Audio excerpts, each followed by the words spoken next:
Hello my dear students, welcome back to my channel Shubham lecturer. जितने भी हमारे student इस बार हैं 12th में और जिनको 8 मार्च को क्लास 12 केमिस्ट्री का पेपर देना है, उनके लिए आज का ये वीडियो बहुत ही ज्यादा इंपॉर्टेंट है। अगर आप भी 8 मार्च को केमिस्ट्री का पेपर देने वाले हैं तो इस वीडियो को शुरू से लेकर लास्ट तक देखना, क्योंकि मैं आपके लिए लेकर आया हूं 12th केमिस्ट्री के 6 ऐसे महत्वपूर्ण सीक्रेट क्वेश्चंस को जो आपके बोर्ड एग्जाम में हर साल आते हैं और इस बार 8 मार्च को भी ये क्वेश्चन आएंगे। और सबसे खास बात यह है कि ये जो क्वेश्चन है ना, ये 2 नंबर और 3 नंबर वाले प्रश्न हैं, यानी कि लघु उत्तरीय प्रश्न। तो आप लोग खुद देख लीजिए कितने इंपॉर्टेंट है ये क्वेश्चन। सबसे फर्स्ट क्वेश्चन ये है, देखो कितनी बार आपके बोर्ड एग्जाम में आ चुका है, तो ये सारे क्वेश्चन जो है ना आपको 10 से 15 नंबर दिलाकर जाएंगे। दूसरा देखो, ये वाला क्वेश्चन 2 बार आ चुका है, ये भी बहुत इंपॉर्टेंट क्वेश्चन है, न्यूमेरिकल टाइप का है। उसके बाद में देखो ये वाला क्वेश्चन है, भैया कितनी बार आ चुका है, इसको तो पढ़ना बहुत ज्यादा जरूरी है, ठीक है, ये क्वेश्चन हो गया। इसके बाद में भैया ये क्वेश्चन है, कई बार ये आपके बोर्ड एग्जाम में आया है, ये सब रिपीटेड क्वेश्चंस हैं जो मैं इस वीडियो में बताने वाला हूं। ये क्वेश्चन हर साल आते हैं, तो टाइम निकाल कर लास्ट तक इस वीडियो को देख लेना, ठीक है। उसके बाद में ये हमारा क्वेश्चन है, 4 बार आया है, और ये हमारा एनसीईआरटी का एक क्वेश्चन है। मतलब हम 6 ऐसे क्वेश्चंस को आज हम आपको बताएंगे विद सॉल्यूशन, जो आपके बोर्ड एग्जाम में हर साल आते हैं। एक एक करके हम सबको पढ़ेंगे। अगर आप चाहते हैं कि ऐसे ही हम सारे सब्जेक्ट की क्लासेस लेकर आए, तो बस आप लोग वीडियो को लाइक करना, चैनल को सब्सक्राइब कर लेना। चलिए स्टार्ट करते हैं। एक एक क्वेश्चन को हम डीपली पढ़ते हैं। और एक चीज और ध्यान रखना कि जो क्वेश्चन मैं इस वीडियो में लेकर आया हूं, ये सब बहुत ज्यादा इंपॉर्टेंट क्वेश्चन है, तो मिस बिल्कुल भी नहीं करना है, ठीक है। बस इन 6 क्वेश्चन को पढ़ लेना, हर साल बोर्ड में आते हैं, इससे बाहर कुछ नहीं आएगा भैया। चलिए देखते हैं। तो सबसे फर्स्ट क्वेश्चन हमारा जो है, ये न्यूमेरिकल है हमारे विलयन चैप्टर का। इसको हम सॉल्व करेंगे। हम एक एक क्वेश्चन को ध्यान से समझेंगे, लास्ट तक देख लेना, ठीक है। देखो सबसे फर्स्ट क्वेश्चन क्या है, 12 ग्राम ग्लूकोज को 100 ग्राम जल में घोलने पर विलयन का क्वथनांक 100.34 डिग्री सेल्सियस पाया गया। ग्लूकोज के मोलल उन्नयन स्थिरांक की गणना कीजिए। आपको कार्बन का अणुभार 12 दिया गया, ऑक्सीजन का 16, हाइड्रोजन का 1। क्वेश्चन बहुत स्पेशल है, एक एक करके समझेंगे। क्लास भले ही लंबी हो जाए, लेकिन ध्यान से समझना। देखो हमें जो जो दिया गया है पहले इसको लिखते हैं। न्यूमेरिकल सॉल्व करने का यही एक ट्रिक है कि आपको जो दिया जाए पहले उसको नोट करो। देखो 12 ग्राम ग्लूकोज है और 100 ग्राम जल है, तो बताओ इसमें कौन ज्यादा है कौन कम है। देखो ग्लूकोज कम है और जल ज्यादा है, तो जिसकी मात्रा विलयन में कम होती है वो विलेय होता है, जिसकी मात्रा ज्यादा होती है वो विलायक होता है। तो जो ग्लूकोज हमारा होगा ये विलेय होगा। इसका फॉर्मूला क्या होता है ग्लूकोज का, C6H12O6, ये ग्लूकोज का फॉर्मूला होता है, ठीक है। अब देखो हम एक एक को लिखेंगे। 12 ग्राम ग्लूकोज है, यानी कि विलेय का भार हमें दिया है, ध्यान से समझना। विलेय का भार, जिसकी मात्रा विलयन में कम होगी वो विलेय होगा। विलेय के भार को हम स्मॉल w से डिनोट करते हैं। ये हमें दिया गया है 12 ग्राम, ठीक है। इसके बाद में हमें दिया गया है 100 ग्राम जल, यानी कि विलायक का भार हमें दिया है, विलायक का भार, ठीक है। इसको हम लोग डिनोट करते हैं कैपिटल W से, कैपिटल W आप लोग कर देना। इसको ये दिया गया है 100 ग्राम, 100 ग्राम ये हमें दिया गया है। अब तीसरी चीज हमें दिया गया, विलयन का क्वथनांक 100.34 डिग्री सेल्सियस पाया गया। पहले हम ग्लूकोज का अणुभार लिख लेते हैं, ठीक है। ग्लूकोज का यानी कि विलेय का अणुभार, देखो विलेय हमारा ग्लूकोज ही है, विलेय यानी कि हम ऐसे लिख देंगे ब्रैकेट में ग्लूकोज,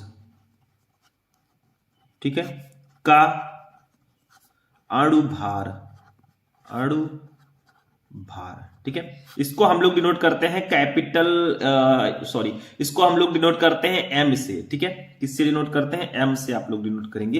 तो ये हमें कितना दिया गया, अब आप लोग सोचो। देखो कार्बन 6 है, तो कार्बन का अणुभार 12 होता है। 6 कार्बन है तो 12 का 6 से गुणा होगा, यानी कि 72 हो जाएगा यहाँ पे, ठीक है। और प्लस हाइड्रोजन 12 है, हाइड्रोजन का 1 होता है, 12 हाइड्रोजन, तो 12 का 1 से गुणा होगा, ये 12 हो जाएगा। प्लस ऑक्सीजन 16 है और ये ऑक्सीजन 6 है, ऑक्सीजन का 16 होता है, तो 16 का 6 से गुणा होगा, 96। टोटल जब आप ऐड करोगे ना, तो विलेय का जो अणुभार आएगा वो कितना आएगा, मैं यहां पे नीचे लिख देता हूं, ठीक है। M इक्वल टू आपका आएगा, टोटल ऐड करोगे तो 180, ठीक है, ग्राम प्रति मोल आएगा, ग्राम प्रति मोल। ये विलेय का अणुभार हो गया। समझ में आया? अणुभार कैसे निकालोगे? देखो कार्बन, आपका ग्लूकोज का फॉर्मूला होता है C6H12O6। अब कार्बन 6 है और एक कार्बन का 12 होता है, तो 6 कार्बन का 72 हो जाएगा, 12 का 6 से गुणा। हाइड्रोजन 12 है, एक कार्बन का एक हाइड्रोजन का एक, तो 12 हाइड्रोजन है तो 12 हो जाएगा। ऑक्सीजन 6 है, 16 होता है एक ऑक्सीजन का, तो 6 ऑक्सीजन है तो 16 का 6 से गुणा करेंगे 96, टोटल ऐड करोगे 180 आएगा। अब एक चीज और समझो, जब हमने 12 ग्राम ग्लूकोज को 100 ग्राम जल में घोला तो विलयन का क्वथनांक 100.34 डिग्री सेल्सियस पाया गया, यानी कि क्वथनांक में उन्नयन हो गया।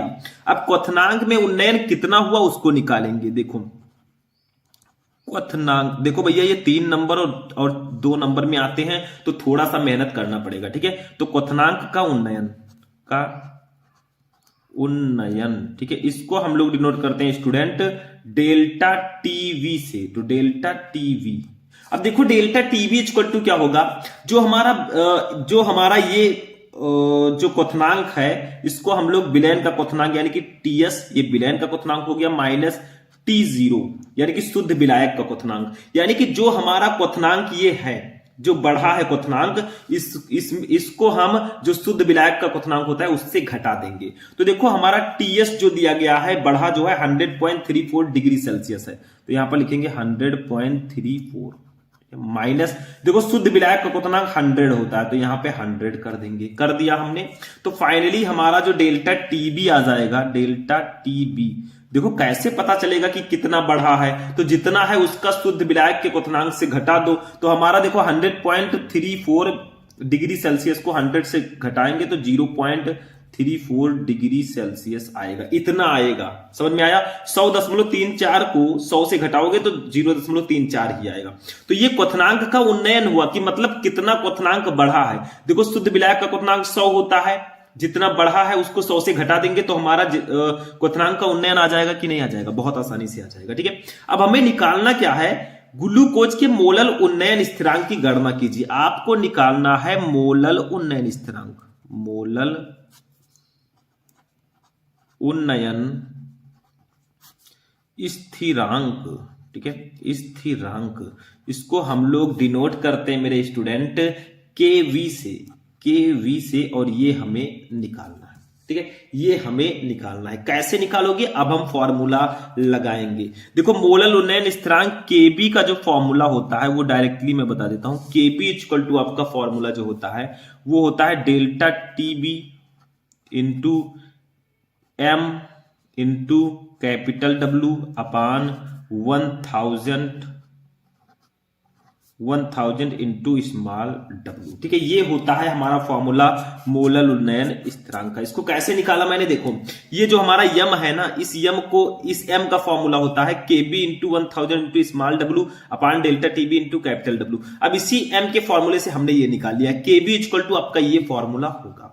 अब सारे के सारे वैल्यूज को हम यहां पे पुटअप कर देंगे। केवी इक्वल टू, देखो ध्यान से समझो वैल्यूज को कैसे पुटअप करोगे। डेल्टा टीबी की वैल्यू है 0.34 इंटू कैपिटल एम, यानी कि एम की वैल्यू जो हमारा है 180 ग्राम प्रति मोल है, तो हमने कर दिया 180, ठीक है।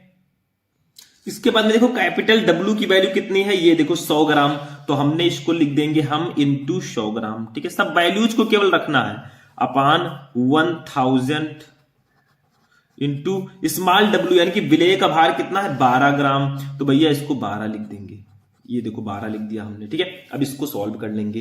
केबी इक्वल टू हमारा हो जाएगा, देखो ये 0.34 है और ये 100 है, तो भैया ये दो अंक पहले जो दशमलव लगाए ना, इसका 100 से गुणा करोगे तो ये हमारा 34 आ जाएगा। 34 गुणे 180, चलो इसको कट कर देते हैं, 1 0 से 1 0 कट, तो हमारा हो जाएगा 34 गुणे 18, ठीक है। अपान नीचे हो जाएगा 100 का 12 से गुणा करोगे तो 1200 आएगा। ये हमारा आएगा 34 को 18 से गुणा करोगे तो ये 612 आएगा अप्रोक्स, 612 अपान 1200, ठीक है। जब इनको कट करोगे भैया तो आपका 0.51 आएगा। डिवाइड आपको करना है, ठीक है, थोड़ा बहुत आप भी काम कीजिए। तो केबी इक्वल टू हमारा आ गया, देखो 0.51 और इसका मात्रक होगा डिग्री सेल्सियस प्रति मोलल, ठीक है, प्रति मोलल, ठीक है, यानी कि 0.51 डिग्री सेल्सियस प्रति मोलल, और हमारा यही आंसर हो जाएगा, यही मोलल उन्नयन स्थिरांक का की वैल्यू हो जाएगी। तो समझ में आया, हमें विलेय का भार दिया गया था, विलायक का भार, विलेय का अणुभार हमने निकाल लिया, क्वथनांक का उन्नयन हमने निकाला, फिर मोलल उन्नयन स्थिरांक का फॉर्मूला मैंने लगाया, वैल्यूज को पुटअप किया, आपका ये सॉल्व हो गया। समझ में आ गया तो अच्छी बात है, नहीं तो आप लोग दोबारा देखिए, कुल मिलाकर इसको समझना है। तो फर्स्ट वाला समझ में आया, अब हम सेकंड वाले पे चलते हैं। देखो हम 6 सबसे इंपॉर्टेंट क्वेश्चन पढ़ने वाले हैं, तो भैया ध्यान से समझना होगा। ये रहा हमारा सेकंड वाला क्वेश्चन, ठीक है। सेकंड वाला क्वेश्चन जो है और ज्यादा स्पेशल है मेरे भाई, क्योंकि ये हमारे लघु उत्तरीय प्रश्नों में डायरेक्टली पूछा जाता है, तो जो आता है उसको हम सॉल्व करेंगे। उसी तरह है, बस थोड़ा सा चेंज है, ठीक है। इसको भी हम सॉल्व कर लेते हैं, ध्यान से समझना, ठीक। देखो पढ़ो पहले इसको, क्या है, देखो 1.822 ग्राम कार्बनिक यौगिक जिसका अणुभार 155 है, इसको 100 ग्राम बेंजीन में घोलने पर हिमांक में 0.60 सेल्सियस की कमी पाई गई। बेंजीन के मोलल अवनमन स्थिरांक की गणना कीजिए। जैसे मोलल उन्नयन स्थिरांक होता था ना, वैसे मोलल अवनमन स्थिरांक भी है। तो 1.822 ग्राम कार्बनिक यौगिक है, यानी कि ये विलेय का भार दिया गया है, इसका अणुभार भी दिया गया 155, ठीक है। कार्बनिक यौगिक का नाम नहीं बताया गया है, क्योंकि हमें मोलल अवनमन स्थिरांक की गणना करनी है। इसको 100 ग्राम बेंजीन में घोला गया, तो भैया ये लगभग 2 ग्राम है, ये 100 ग्राम है, तो ये कम है, ये विलेय होगा, ये ज्यादा इसका ये विलायक होगा। देखो ये भी 2 बार आ चुका है, तो हम लिखेंगे विलेय का भार हमें दिया गया है, विलेय का भार, ठीक है। इसको हम लोग डिनोट करेंगे स्मॉल w से। ये हमें दिया गया है 1.822 ग्राम, ठीक है। अब देखो विलेय का अणुभार भी दिया है 155 ग्राम, तो इसको भी लिख देंगे विलेय का अणुभार, इसको हम लोग डिनोट करेंगे m से। ये हमें दिया गया है 155 ग्राम में नहीं रहेगा, ये अणुभार है, ठीक है। उसके बाद में हमें दिया गया 100 ग्राम बेंजीन में घोलने पर, यानी कि हमें विलायक का भी भार दिया गया है, यहां पे विलायक का भार, इसको W से डिनोट करेंगे, कैपिटल W से। ये हमें दिया गया है 100 ग्राम, कितना, 100 ग्राम हमको दिया गया, ठीक है। ये हो गया। घोलने पर हिमांक में 0.60 सेल्सियस की कमी पाई गई, यानी कि हिमांक में अवनमन भी हमें दिया गया। देखो सारी चीजें दी गई है, क्या इसमें समझना है, सब कुछ तो दिया है। हिमांक का अवनमन लिख देंगे, का अवनमन। तो क्वथनांक में उन्नयन को हम डेल्टा टीबी से डिनोट करते थे, हिमांक में अवनमन को हम डेल्टा टीएफ से डिनोट करेंगे, टीएफ, ठीक है। ये 0.60 डिग्री सेल्सियस हमें दिया गया। हमें निकालना क्या है मेरे भाई, मोलल अवनमन स्थिरांक, बेंजीन के मोलल अवनमन स्थिरांक। तो हम यहां से मोलल अवनमन स्थिरांक को निकाल लेंगे। अब कोई टेंशन ही नहीं है, सब कुछ हमें दिया गया है। मोलल अवनमन स्थिरांक, ठीक है, इसको हम लोग डिनोट करते हैं, मोलल अवनमन स्थिरांक को डिनोट करते हैं के एफ से। ये हमें निकालना है, तो इसका एक फॉर्मूला होता है, वही फॉर्मूला हम लोग लगा देंगे। देखो ध्यान से समझना, बहुत इंपॉर्टेंट फॉर्मूला है।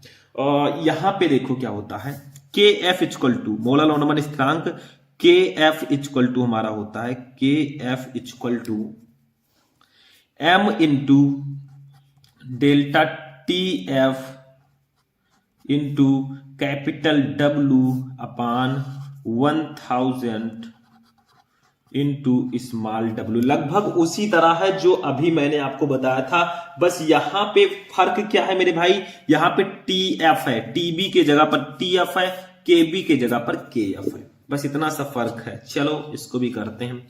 ये न्यूमेरिकल बहुत इंपॉर्टेंट है आपके विलेयन चैप्टर के, ये मैं ऐसे नहीं बता रहा हूं कि मैं फालतू में बोल रहा हूं, सारे के सारे इंपॉर्टेंट है। KF इक्वल टू हमारा हो जाएगा, देखो M की वैल्यू हमें दी गई है 155, तो 155 हमने लिख दिया। डेल्टा TF की वैल्यू दी गई है 0.60 लिख दिया मैंने। कैपिटल W विलायक का भार है 100, हमने ये भी लिख दिया, अपान 1000 है ये। स्मॉल w की वैल्यू है 1.822, तो इसको भी ऐसे प्यार से लिख देंगे 1.822। अब इसमें करेंगे क्या, इसको सॉल्व करने का एक आसान तरीका मैं आपको बताने जा रहा हूं। देखो क्या करो, 155 आपका है ही ये, इंटू 0.60 है, ये 100 है, 2 अंक पहले दशमलव है तो ये दशमलव हटेगा तो ये 60 हो जाएगा। जब आप 0.60 को 100 से गुणा करोगे तो 60 होगा, ठीक है। अपान 1000 है, ये 1.822 है, तो इस दशमलव को जब आप हटाओगे 3 अंक पहले है, इसका 1000 से गुणा करोगे तो ये 1822 आ जाएगा डायरेक्ट, ठीक है। ये हो जाएगा 155 का 60 से गुणा कर दो। अब 155 का 60 से गुणा कर दो तो आपका आएगा ये 9300 अपान 1822 हो जाएगा, 1822। तो 9300 को 18 से 22 से डिवाइड करोगे ना तो आपका आएगा 5.104, कुछ इस प्रकार से आएगा। और हमारा यही आंसर होगा मेरे भाई, यही मोलल अवनमन स्थिरांक के एफ की वैल्यू हो जाएगी 5.104 डिग्री सेल्सियस प्रति मोलल, या मोलल इनवर्स लिख सकते हैं, मोलल इनवर्स, ठीक है। यही हमारा आंसर हो जाएगा। कुछ करना नहीं था, सब कुछ तो दिया रहता है, सिर्फ पहचानना होता है चीजों को। विलेय का भार दिया गया था, अणुभार, विलायक का भार भी दिया गया था, हिमांक का अवनमन भी दिया था, मोलल अवनमन स्थिरांक निकालना था। ये फॉर्मूला अगर आपको पता है भैया ना, किसी भी क्वेश्चन को आप चुटकी बजाकर ऐसे सॉल्व करेंगे, ठीक है। चलो इसको भी मैं हटाता हूं, अपने थर्ड क्वेश्चन पे चलते हैं। ध्यान से समझो एक एक क्वेश्चन को, क्योंकि ये इतने स्पेशल क्वेश्चंस हैं ना कि मैं लफ्जों में बयान नहीं कर सकता। आपने खुद देखा कि ये कितनी बार हमारे एग्जाम्स में आए हैं, तो इनको मिस करना यानी कि सबसे बड़ी गलती करना है।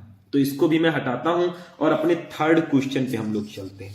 समझते चलो, लाइक वीडियो को करते चलो, 8 मार्च को हम गर्दा कर देंगे। चलो तीसरा क्वेश्चन है, विशिष्ट चालकता से क्या तात्पर्य है, इसका मात्रक क्या है। क्वेश्चन बहुत इंपॉर्टेंट है और ये हमारे दूसरे चैप्टर विद्युत रसायन चैप्टर का क्वेश्चन है कि विशिष्ट चालकता क्या है, व्हाट इज स्पेसिफिक कंडक्टेंस। ये क्वेश्चन अगर नहीं पढ़ा भैया तो आपने क्या पढ़ा, ठीक है, क्योंकि ये क्वेश्चन ही इतना ज्यादा स्पेशल है जो मैं बताने जा रहा हूं, ठीक है। बहुत सारे ऐसे क्वेश्चन है, देखो क्या है।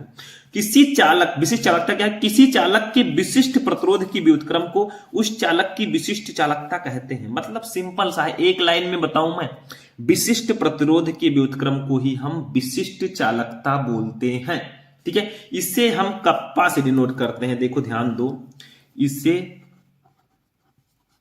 एक ग्रीक अक्षर होता है, ग्रीक अक्षर ऐसे कुछ होता है कप्पा, आप लोग लिख देना, थोड़ा सा मैं लिख देता हूं कप्पा, ठीक है। ये के नहीं है, ये कप्पा है, कप्पा से प्रदर्शित करते हैं, प्रदर्शित करते हैं, इसे कप्पा से प्रदर्शित करते हैं। इसका फॉर्मूला क्या होगा, क्योंकि विशिष्ट प्रतिरोध की व्युत्क्रम को हम विशिष्ट चालकता कहते हैं, तो कप्पा इक्वल टू हमारा हो जाएगा 1/ρ। क्या होगा, 1/ρ, यही फॉर्मूला हो जाएगा, कप्पा इक्वल टू 1/ρ। जहां पे हमारा रो जो है मेरे स्टूडेंट, ये है विशिष्ट प्रतिरोध, क्योंकि इसी के व्युत्क्रम को ही हम विशिष्ट चालकता कहते हैं, तो ये विशिष्ट प्रतिरोध है। समझ में आया, बस इतना सा लिख दोगे, नंबर आपको पूरा मिल जाएगा, कोई टेंशन लेना ही नहीं है। अब इसका मात्रक अगर हम बात करें तो इसका मात्रक थोड़ा निकालना सीख लें, या हम डायरेक्टली भी ऐसे हेडिंग डाल सकते हैं मात्रक। अगर आपसे 1 नंबर 2 नंबर में आता है तो बहुत ज्यादा डीपली नहीं जाना है, डायरेक्ट लिख देना है ohm inverse centimetre inverse, ohm inverse metre inverse लिख सकते हो इसको, मीटर इनवर्स, ठीक है।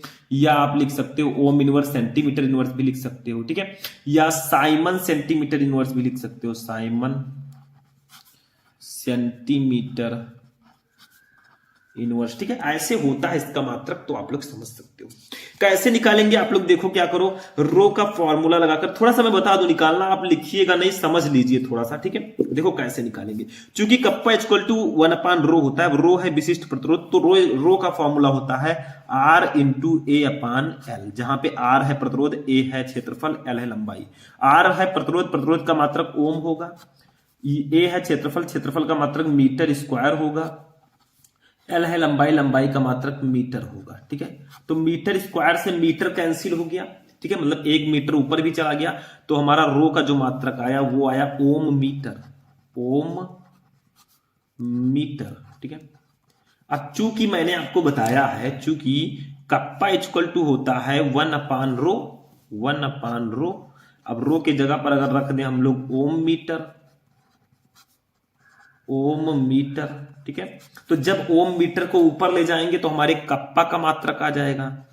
कप्पा का मात्रक ये कितना आएगा? ओम मीटर को ऊपर ले जाओगे तो ओम इनवर्स मीटर इनवर्स आ जाएगा। Ohm inverse metre inverse. ठीक है, कुछ इस प्रकार से इसका मात्रक आ गया कप्पा का। ठीक है, वही ओम इनवर्स मीटर इनवर्स मैंने यहां पे लिखा है। ये साइमन सेंटीमीटर इनवर्स भी आप लिख सकते हैं, कोई भी दिक्कत नहीं होने वाली। चलो अपना नेक्स्ट क्वेश्चन देखते हैं भैया। बहुत ज्यादा इंपॉर्टेंट क्वेश्चन है। कितना इंपॉर्टेंट है मैं लफ्जों में बयान नहीं कर सकता, क्योंकि क्वेश्चन ही इतना ज्यादा स्पेशल है जो मैं बताने जा रहा हूं। ध्यान से समझना इसको। फैराडे का विद्युत अपघटन का प्रथम नियम लिखिए। देखो, फैराडे जी ने इलेक्ट्रोलिसिस से संबंधित 2 नियम दिए थे। सबसे पहले हम प्रथम नियम को समझेंगे भाई, क्योंकि फर्स्ट इज फर्स्ट, पहला तो पहला ही होगा। ठीक है, फिर दूसरा नियम समझेंगे। अभी तो चौथा क्वेश्चन हम देख रहे हैं, अभी तो 3 क्वेश्चन हम पढ़े हैं, अभी आधा क्लास हुआ है, आधा तो बाकी ही है। अभी तो ट्रेलर है मेरे भाई, पिक्चर अभी बाकी है। आगे आगे देखिए होता है क्या। देखो देखो, अब फैराडे के विद्युत अपघटन का नियम है, तो विद्युत अपघटन से रिलेटेड कुछ नियम होगा। तो देखो, इस नियम के अनुसार विद्युत अपघटन की प्रक्रिया में किसी इलेक्ट्रोड विशेष पर मुक्त अथवा एकत्रित पदार्थ का द्रव्यमान विलयन में प्रवाहित की गई विद्युत की मात्रा यानी कि कुल आवेश के समानुपाती होती है। जैसे हम लोग ले लेते हैं एक,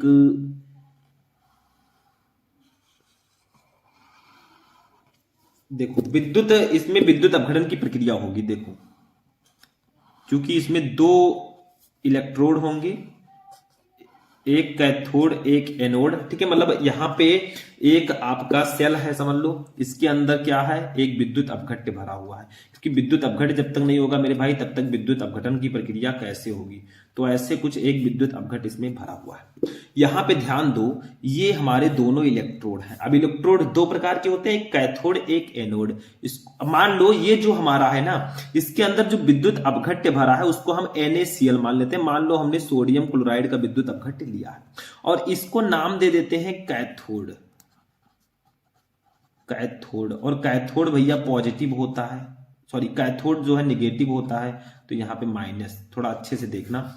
ये एनोड ले लो इसको, एनोड, और एनोड जो होता है ये निगेटिव होता है। ठीक है, तो इसमें 2 इलेक्ट्रोड हैं। अब इलेक्ट्रोड है कैथोड एनोड, और इसमें विद्युत अपघट्य भी है, तो इसमें होगा विद्युत अपघटन की प्रक्रिया। यानी कि यहां पे NaCl जो आपका विद्युत अपघट्य है ना, NaCl जो आपका विद्युत अपघट्य है, इसमें विद्युत अपघटन की प्रक्रिया होगी, और ये जो हमारा है Na+ और Cl- में टूटेगा। तो विद्युत अपघटन की इसमें प्रक्रिया हो रही है। ये दोनों इलेक्ट्रोड हैं। ठीक है, एक कैथोड एक एनोड। तो देखो, विद्युत अपघटन की प्रक्रिया में, ये विद्युत अपघटन की प्रक्रिया हो रही है। इस प्रक्रिया में इलेक्ट्रोड विशेष पर मुक्त अथवा एकत्रित पदार्थ का द्रव्यमान, जब इसमें विद्युत अपघटन की प्रक्रिया होगी ना, तो इस इलेक्ट्रोड पर कुछ पदार्थ एकत्रित होंगे, कुछ पदार्थ की मात्रा एकत्रित होगी। ठीक है, तो उसका जो द्रव्यमान होगा ना, वो विलयन में प्रवाहित की गई कुल विद्युत की मात्रा यानी कि कुल आवेश के समानुपाती होगा। ये जो इस इलेक्ट्रोड पर एकत्रित पदार्थ का द्रव्यमान है, वो इस विलयन में प्रवाहित की गई कुल आवेश के समानुपाती होगा। यानी कि जब विद्युत अपघटन की प्रक्रिया इस सेल में होगी, तो जो इस इलेक्ट्रोड पर पदार्थ एकत्रित होगा उसकी जो मात्रा होगी इस विद्युत अपघट्य में प्रवाहित कुल आवेश Q के समानुपाती होगी। यानी कि हम लिख सकते हैं यहां पे कि W क्या है? ये इस विद्युत अपघट्य में प्रवाहित की गई इस इलेक्ट्रोड पर एकत्रित पदार्थ का द्रव्यमान है W। ये किसके समानुपाती होगा? इसमें प्रवाहित कुल आवेश के समानुपाती होगा, इस नियम के अनुसार। देखो ध्यान से, इस नियम के अनुसार विद्युत अपघटन की प्रक्रिया में किसी इलेक्ट्रोड विशेष पर मुक्त अथवा एकत्रित पदार्थ का द्रव्यमान जो W है, वो विलयन में प्रवाहित की गई विद्युत की मात्रा यानी कि कुल आवेश Q के समानुपाती होता है। तो W समानुपाती Q। अब W इक्वल टू, अब चूंकि एक चीज और आपको पता है, मैं लिख देता हूं, चूंकि Q इक्वल टू क्या होता है? आवेश जो है वो IT के बराबर होता है, आपने फिजिक्स में भी पढ़ा होगा। तो चूंकि Q इक्वल टू IT होता है, इसलिए आपका W समानुपाती आप लिख सकते हैं, Q के जगह पर IT लिख सकते हैं, W समानुपाती IT। ठीक है, अब भैया समानुपाती के चिन्ह को हमें हटाना ही पड़ेगा, तो W समानुपाती के चिन्ह को हटाएंगे, बराबर लगेगा, और एक Z जो है आपका समानुपाती स्थिरांक जुड़ जाएगा। तो W इक्वल टू हो जाएगा ZI T।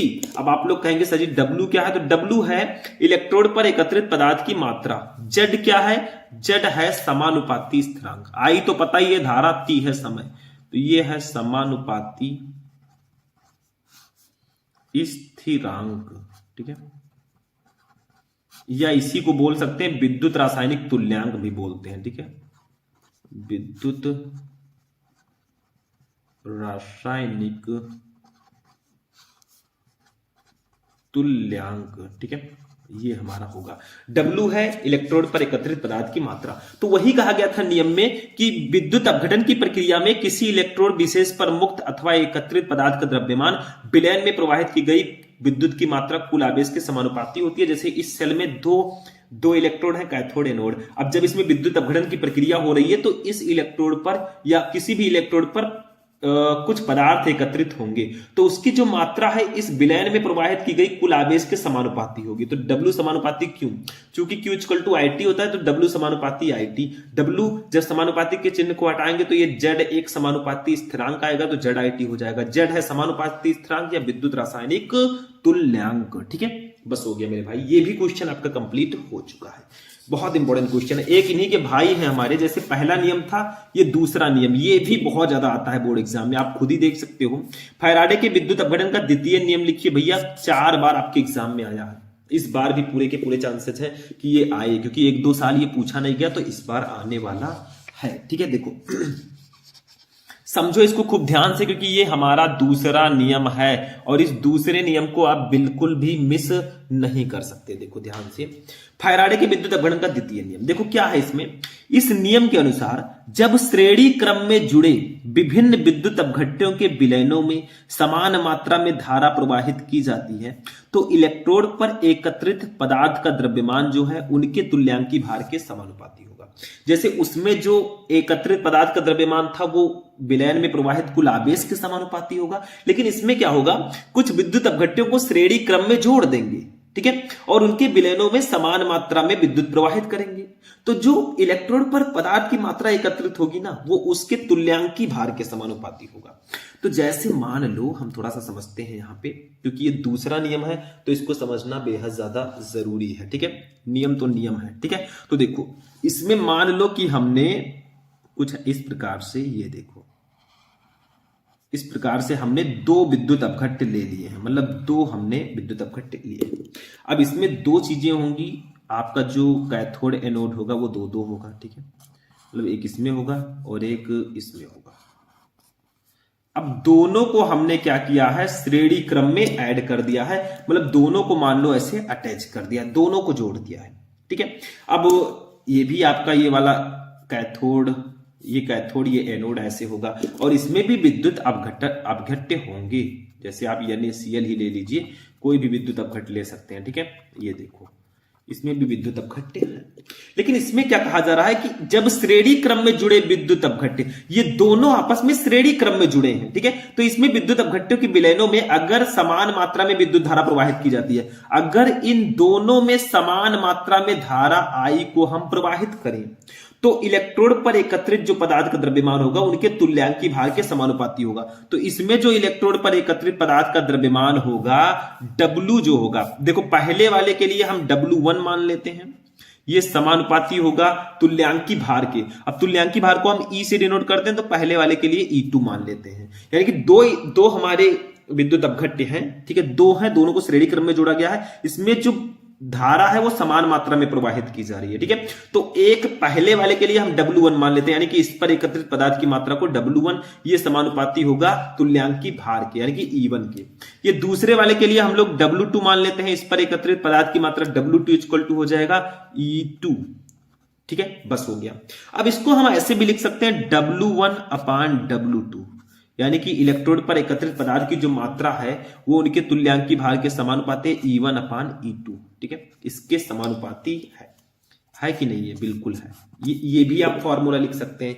यही कहा गया है कि जब श्रेणी क्रम में जुड़े विभिन्न विद्युत अपघट्यों के विलयनों में समान मात्रा में धारा प्रवाहित की जाती है, तो इलेक्ट्रोड पर मुक्त अथवा एकत्रित पदार्थ का जो द्रव्यमान होगा W1 W2 वो उनके तुल्यांकी भारों के समानुपाती होगा E1 और E2। अब चूंकि मैंने आपको बताया था W इक्वल टू होता है Z I T, W equal to क्या होता है, जेड आई टी होता है कि नहीं, मैंने बताया था अभी आपको, ठीक है। ये आपका होता है W equal to Z I T. तो यहां पे डब्ल्यू वन है तो डब्ल्यू वन इक्वल टू आपका होगा Z one I T, Z one I T. W one की जगह पर जेड वन आई टी लिख देंगे, डब्ल्यू टू के जगह पर जेड टू आई टी लिख देंगे, इक्वल टू आपका हो जाएगा E one upon E to. मैंने सिर्फ W1 और W2 को किया है, ठीक है। अब देखो Z1 IT से IT कैंसिल हो जाएगा तो आपका दूसरा एक फॉर्मूला निकल कर आएगा Z1 upon Z2 equal to E1 upon E2। यानी कि हम ये भी कह सकते हैं कि जो विद्युत रासायनिक तुल्यांक है वो उनके तुल्यांकी भारों के समानुपाती होता है, ठीक है। W1 upon Z1 upon Z2 equal to E1 upon E2, ठीक है। तो ऐसे कुछ इसका दूसरा नियम हो जाएगा भाई, समझ में आ गया। तो ये आपका दूसरा नियम है। देखो चित्र बनाने की कोई खास जरूरत नहीं है, चित्र पूछा जाए तभी बनाओ, मैं थोड़ा सा समझा रहा था। बाकी आपको फॉर्मूला लिख देना है और ये वाला नियम पूरा लिख देना है, बस काम हो जाएगा। अब हम चलेंगे अपने सबसे इंपॉर्टेंट और लास्ट क्वेश्चन पे। भैया एनसीईआरटी से रिलेटेड है तो इसको तो मिस करेंगे नहीं हम, क्योंकि ये मिस करने वाला क्वेश्चन है ही नहीं। 6 नंबर क्वेश्चन देखो, ये बहुत इंपॉर्टेंट क्वेश्चन है। 298 केल्विन पर 0.20 एम ये मोलरता दी गई है। केसीएल विलयन की चालकता 0.0248 साइमन सेंटीमीटर इनवर्स है। साइमन सेंटीमीटर इनवर्स का मतलब ये आपका विशिष्ट चालकता दी गई है, इसकी मोलर चालकता निकालो। मतलब आपको 0.20 एम मतलब मोलरता, केसीएल की मोलरता 0.20 एम है और इसकी जो चालकता है 0.0248 साइमन सेंटीमीटर इनवर्स है। तो इसकी मोलर चालकता आपको निकालनी है। एनसीईआरटी का क्वेश्चन है, 2-3 बार एग्जाम में आ भी चुका है। इसको समझते हैं, देखो ध्यान से समझो। हमें दिया गया है यहां पे विशिष्ट चालकता, हमें विशिष्ट चालकता कप्पा दिया गया है। क्या कप्पा? ये दिया गया है 0.0248 साइमन सेंटीमीटर इनवर्स, ये दिया गया। उसके बाद में हमें मोलरता दी गई है। मोलरता को हम लोग डिनोट करते हैं कैपिटल एम से। ये हमें दिया गया है 0.20, ठीक है, एम या मोल प्रति लीटर भी लिख सकते हैं। हमें निकालना है मोलर चालकता। मोलर चालकता इसको डिनोट करते हैं लैम्डा एम से, ये हमें निकालना है, ठीक है। तो हमारा फॉर्मूला जो निकल कर आएगा वो होगा लैम्डा एम इक्वल टू, एक फॉर्मूला होता है सिंपल सा है, वही लगा दो काम हो जाएगा। कप्पा इंटू 1000 अपान मोलरता, ठीक है। ये फॉर्मूला होता है मेरे भाई, तो इसी फॉर्मूले पर हम पुट कर देंगे तो हमारा हो जाएगा ये लैम्डा एम इक्वल टू हो जाएगा कप्पा की वैल्यू है 0.0248। ऊपर देखो ये 0.0248 ऐसे है, इनटू हमारा हो जाएगा 1000 अपान मोलरता की वैल्यू है 0.20, ठीक है। ये हमें दिया गया, ध्यान से समझना तभी समझ में आएगा, ये बहुत इंपॉर्टेंट है। तो लैम्डा एम की इक्वल टू हो जाएगा, देखो भैया इस 0 है 1 2 3 4 अंक बाद लगा है, इसका 1000 से गुणा करना है तो 3 तो हमारा एडजस्ट हो जाएगा, मतलब 024 एडजस्ट हो जाएगा तो ये 24.8 आ जाएगा, ठीक है। अपान हो जाएगा 0.20। आप यहां से भी काट सकते हैं या एक काम करो, आप ऊपर 100 से गुणा कर दो और नीचे भी 100 से नहीं, ऊपर 10 से गुणा कर दो, नीचे भी 10 से गुणा कर दो, तो थोड़ा इजी हो जाएगा हमारा, ठीक है। तो लैम्डा एम इक्वल टू हमारा हो जाएगा, देखो ऊपर 10 से गुणा किया तो ये दशमलव हट जाएगा, यानी कि 248 आ जाएगा। और नीचे 0.20 है, इसका 10 से गुणा होगा तो 2.0 आ जाएगा, यानी कि 2 आ जाएगा। इसको कट करोगे तो 2 1 जा 4, 2 जा 2 1 जा 2, 2 2 जा 4, 2 4 जा 8, यानी कि 124 आएगा। थोड़ा इजी कर दिया मैंने ना सॉल्व करने में, ऐसा इजी करके न्यूमेरिकल सॉल्व करो। तो lambda M equal to 124 molar चालकता है ये, 124 siemens centimetre square mole inverse, कुछ इस प्रकार से आपका इसका मात्रक हो जाएगा। और ये हमारी मोलर चालकता की वैल्यू आ जाएगी Simon centimetre square mole inverse, ठीक है। तो यही हमारा आंसर हो जाएगा, ठीक है। मतलब ये बहुत ज्यादा स्पेशल हमारा क्वेश्चन था और ये पूरा क्लास ही बहुत ज्यादा स्पेशल था, ठीक है। तो ये आपको समझ में आ गया। इसमें हमें कप्पा दिया गया था, यानी कि विशिष्ट चालकता, मोलरता दी गई थी, मोलर चालकता निकालना था, हमने फॉर्मूला लगाया और हमारा ये फाइनली आ चुका है। ठीक है। तो आज का क्लास कैसा लगा, मैंने आपको 12th केमिस्ट्री के 6 ऐसे क्वेश्चंस को बता दिया ना जो शायद आपको इकट्ठा कोई नहीं बताएगा। इतना इंपॉर्टेंट क्वेश्चन है मेरे भाई ना कि इनको अगर पढ़ के जाओगे, देखो सब में स्टार लगा है मेरे भाई। ये देखो कैसे कैसे क्वेश्चन है, ये देखो कितनी बार आ चुके हैं, ये देखो देखते जाओ बस। ये दोनों सेम क्वेश्चन है, कोई दिक्कत नहीं है। ये देखो ठीक है, मतलब 6 ऐसे क्वेश्चन मैंने बता दिया जो शायद बहुत ज्यादा स्पेशल है। तो ऐसे ही अगर आपको इस मोस्ट क्वेश्चन का वीडियो चाहिए ना, तो बस वीडियो को ज्यादा से ज्यादा लाइक करो, चैनल को सब्सक्राइब करो। हम ऐसे ही आपको क्लासेस प्रोवाइड कराते रहेंगे। तो चलिए फिर मिलते हैं नेक्स्ट वीडियो में। आप लोग कमेंट करके जरूर बताना कि आपको और किस सब्जेक्ट पर वीडियो चाहिए। चलिए मिलते हैं नेक्स्ट वीडियो में, तब तक के लिए जय हिंद।